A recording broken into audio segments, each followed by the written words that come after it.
নানা নাটকীয়তার পর যখন 15 ফেব্রুয়ারি টি-20 বিশ্বকাপে ভারত এবং পাকিস্তান ম্যাচটি মাঠে গড়ানোর বিষয়টি নিশ্চিত হলো, তখন নতুন করে শঙ্কা দেখা দিয়েছে এই ম্যাচটি ঘিরে।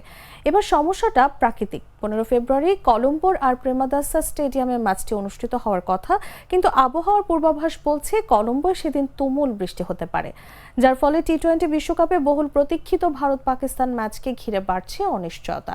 শ্রীলঙ্কার আবহাওয়া অধিদপ্তর জানিয়েছে কলম্বোয় অনুষ্ঠিতব্য এই হাই ভোল্টেজ ম্যাচে বৃষ্টির উচ্চ ঝুঁকি রয়েছে। রোববার স্থানীয় সময় সন্ধ্যা 7টা আর প্রেমাদাসা স্টেডিয়ামে ম্যাচটি শুরু হওয়ার কথা। তবে শ্রীলঙ্কা আবহাওয়া বিভাগ জানিয়েছে বঙ্গোপসাগরে সৃষ্ট একটি লঘুচাপের প্রভাবে কলম্বো ও আশপাশের এলাকায় বৃষ্টির সম্ভাবনা বেড়েছে, যা ম্যাচের সূচিতে প্রভাব ফেলতে পারে। আবহাওয়ার পূর্বাভাস অনুযায়ী দিনভর তাপমাত্রা 30 থেকে 31 ডিগ্রি সেলসিয়াসের মধ্যে থাকতে পারে এবং আবহাওয়া থাকবে গরম ও আর্দ্র। বিকেল থেকে বজ্রসহ বিক্ষিপ্ত বৃষ্টির সম্ভাবনা রয়েছে, যেখানে বৃষ্টির সম্ভাবনা 50 থেকে 70%। কিন্তু আবহাওয়া মডেল ইঙ্গিত দিচ্ছে ম্যাচ শুরুর আগে ভারী বজ্রবৃষ্টি হতে পারে, ফলে টস বিলম্বিত হওয়া বা ম্যাচ সংক্ষিপ্ত হওয়ার আশঙ্কা রয়েছে।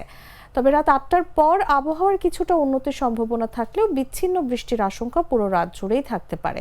এদিকে আর প্রেমাদাসা স্টেডিয়ামের আধুনিক ড্রেনেজ ব্যবস্থা আয়োজকদের কিছুটা স্বস্তি দিচ্ছে।